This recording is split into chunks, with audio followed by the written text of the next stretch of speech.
So marathon training season is round again, and I want to give you guys 8 tips on how you guys can train smarter for your next marathon.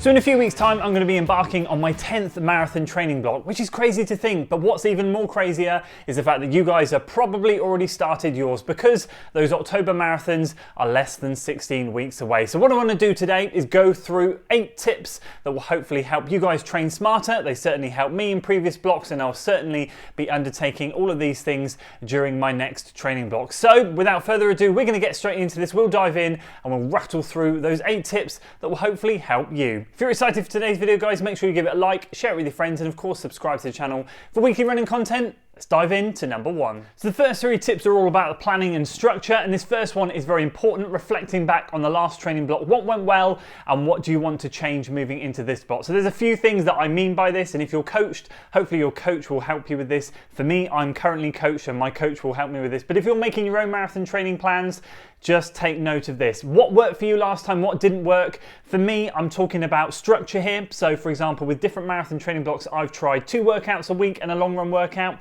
I've tried 1 workout in a week and a long run workout. And I've tried kind of like 2.5 workouts where something's kind of a little bit up tempo, but nothing crazy. I've tried a multitude of training styles. And I realized last marathon training block, thanks to my new coach, what really worked for me was implementing a medium long run. So I dropped a workout and implemented that. And I know that hopefully when I move into my next marathon training block, that's something that I'll be sitting down, having a chat with my coach about and saying, the medium long run really worked. That helped me massively. That's something I want to stick with. Let's reflect back on what else worked, what else didn't work, what can we tinker, what can we change, what is going to help us into the next training block. And number 2, when you do sit down with your coach or with yourself, or you've reflected and you worked out what you want to change, when one of those things you want to change, because I know a lot of you want to change, is increase in mileage or increase sessions and stuff like that to progress, to get that PB, go, right, that last block was great.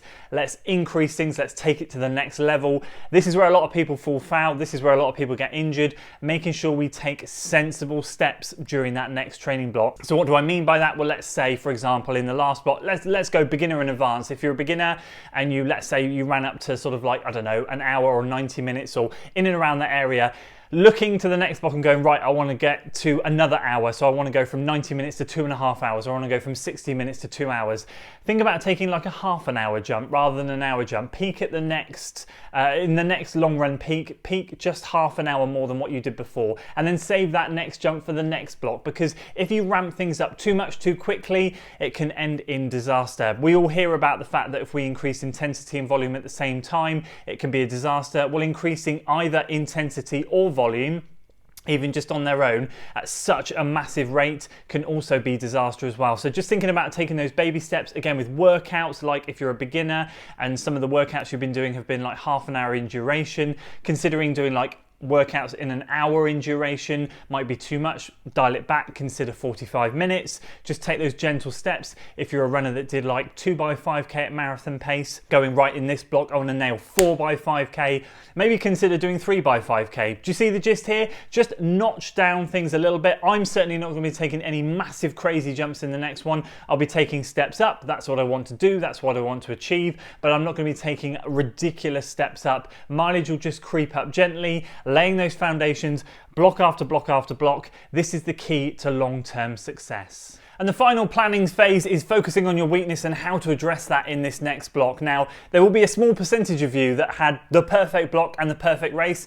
This doesn't apply to you, but for a lot of us, if it was hydration, if it was getting calories in, if it was massive muscle fatigue, whatever it might be, if we have a weakness in the last block, how are we going to address it in this one? So for me, it was all about fueling. This has been my Achilles heel for such a long period of time. In the last block, I fueled on every single medium long run, on every single long run, and on a lot of the sessions, just training my gut, getting it ready for the gels. And I went from being able to tolerate a smaller amount of gels in a longer period of time to more gels in a shorter period of time. So I could take on fueling every 20-25 minutes, and it made the world of difference. I was able to keep my fuel stores topped up and able to sustain an effort, my marathon pace effort, for a longer period of time. It was only in the last 3 miles where I started to flag. And again, I know that was just because I couldn't sink that last gel. I couldn't get it in, I felt too sick. So there we go, there's my weakness. What am I gonna do in the next block? Keep persevering, keep practicing, keep using gels, just keep going and going and going. What was your weakness? Was it muscle fatigue? Was it hydration? Train it in your training. Muscle fatigue is just basically, as we talked in the previous point, talking about increasing things gently, just taking things to that next step, getting the body used to more time on feet in a sensible manner. Is it hydration? Take those drinks out with you on your long runs, take those drinks out with you in the run. It's summer at the moment, so just practicing drinking on the run all the time, getting the stomach used to it. These are all things that we can prepare for our next marathon. So absolutely, what was that weakness? Dial it in during training and aim for in that next marathon, if it's not fully fixed, aim to go a long way to fixing it. And tip number 4, one of my key mantras, and you hear a lot of people say this, it's so true, is 12, 14, 16 weeks of good, solid training is far more important than 4, 6, 8 weeks of incredible training, but then up and down yo-yo training due to injury, overworking yourself, and just not being able to sustain that effort level. So especially, again, because we're in summer at the moment, if you guys in the future pick this video up and it's winter, not so much applicable, but right now the heat really does take a lot out of us, and it can be a massive factor in our effort levels and performance levels.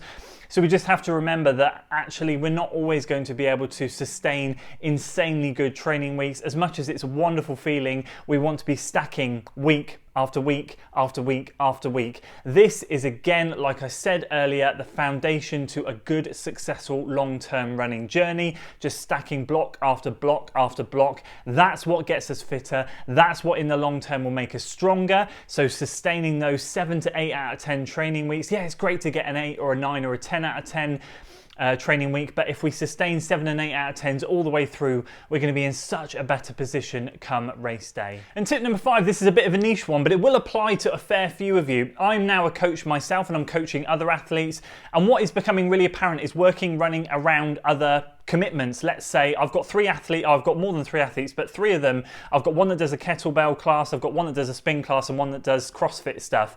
And in particular, the CrossFit and the kettles, what I notice in particular is the DOMs that come off the back of those sessions or strength workouts that they do. So working your training around those extracurricular activities like running and these is key. I know that with that, I can't put anything intense after those days for a good couple of days for those people. We're now having good success with training, being able to stack week on week on week. The attempt of trying to run something a little bit faster than easy work within 2 days of those workouts can be quite catastrophic. Muscle fatigue combined with then trying to run fast often leads to injury. So learning that if you guys have other strength work, if you have kettle workouts, spin classes, CrossFit, whatever else it might be, consider putting your faster, speedier training sort of just before that to then allow you to have a bit of a rest after that, and then give yourself maybe a day or 2, depending on how you tend to recover, because everyone's different. Some people might just need a day, some might need 2, but just consider, again, that long-term health, long-term throughout the training block. If you want to be successful and get from start to finish, don't put anything intense after that. Bit of a niche one, but I thought I'd throw it out there. And tip number 6, which kind of goes back a little bit to tip number 4, don't worry about hitting every single split on your workout. So as I said, we have some good weeks, we have some great weeks, we'll have some subpar weeks. So hitting those particular splits on certain workouts really isn't the end of everything. For me, in my last marathon training block, what I learned was I set myself a pace range. This really helped me because I knew I wanted to go and run 6 flat per mile for the marathon. And although I didn't quite get there, training for it was great, and I think my overall average pace ended up being like 6:09, 6:10 or something like that, or 6:07, I can't remember. But during training I went, right, I'm going to give myself 5:55 to 6:05, a 10-second window, so that I knew on a good day I could hit 5:55s, and I knew on a bad day I could hit 6:05s, and then if it was just a very good standard week, 6 flat would be the one. So for me, that really helps setting a range rather than going, I'm going to hit this pace, this is my marathon pace, and then on the days when you don't quite hit it, you get a bit despondent, you feel a bit, is this too fast? You question yourself, be a bit kinder to yourself, understand that there could be a bit of a range on a good day and a bad day. Consider setting yourself 5 seconds per mile either side. It just massively helped me, and it might help you as well. And tip number 7, practicing goal pace can be really, really useful. I've learned this over the years. This is something that I now swear by. Different coaches will have you practice it different amounts and different training plans, or if you write your own, you'll either want to do it a little bit or a lot or not at all. But I do recommend recommend even just if you tinker with it, just put it in a little bit, because it's such a great mental boost when you do a marathon pace workout and you nail it. So as I said to you, I set myself a pace range. There were some times when I was able to hit the really good top end pace range, 5:55 for marathon pace, and there were other times when it was 6:05. But either way, every time I did it, I was like, right, this is achievable. And on a good day, I can hit this, and on a bad day, I can hit this, but I can go the distance. This is achievable and sustainable. This is what it's going to do for you guys. If you set yourself that goal and you know that you can nail those workouts within that range, then you're going to feel a massive benefit. I really can't stress enough, whether you do it a lot or a little bit, just getting a few of those workouts done in your training block can be massive. And finally, tip number 8, if in doubt, dial it back. I said to you earlier, 12, 14, 16 weeks of good training is far more important than some insanely good training and then crashing and burning. Dial it back if you need to. If it feels too much, as I said, just ease off the paces across the board, across the week. Have a down week. Do whatever you need to do to sustain that training moving forwards. This is the long game. This is what we're playing for. As I keep saying, block after block after block. There's no point in burning out in week 4, 5 or 6 when you have a long marathon training block ahead. Just being really sensible is such a key part to marathon training, understanding your body. It's a lot more of an aerobic event, so a lot of the miles are going to be a little bit easier that you're logging. There's not quite going to be as much intensity as if you're doing shorter distance stuff, but those longer miles really add up. It adds a different level of fatigue to shorter distance training, and that fatigue can really creep up on a lot of us. So if you're feeling the pinch, if you're feeling the strain, dial it back. It's all good. You'll be fine. So those are my 8 tips that I want to give you guys. A little bit of planning, a little bit of training advice there. Hopefully it helps you in some way, shape or form. For me, some of the standouts there, as I said, is just a reflection and setting yourself a pace range and doing those goal pace runs. Like that pace range thing that I set myself was a game changer. I knew what I wanted to do, and I know what I want to do in my next block, and I'm going to set myself exactly the same thing. I'll probably be doing like 5:55 this time rather than 6 flat, so I'll set myself like 5:50 to 6. That will be my range this time, and we'll see how it goes. I'll obviously adjust and adapt if I need to, but that's going to be the goal. Those things, they're just, if, as I said, stack those blocks on top of blocks,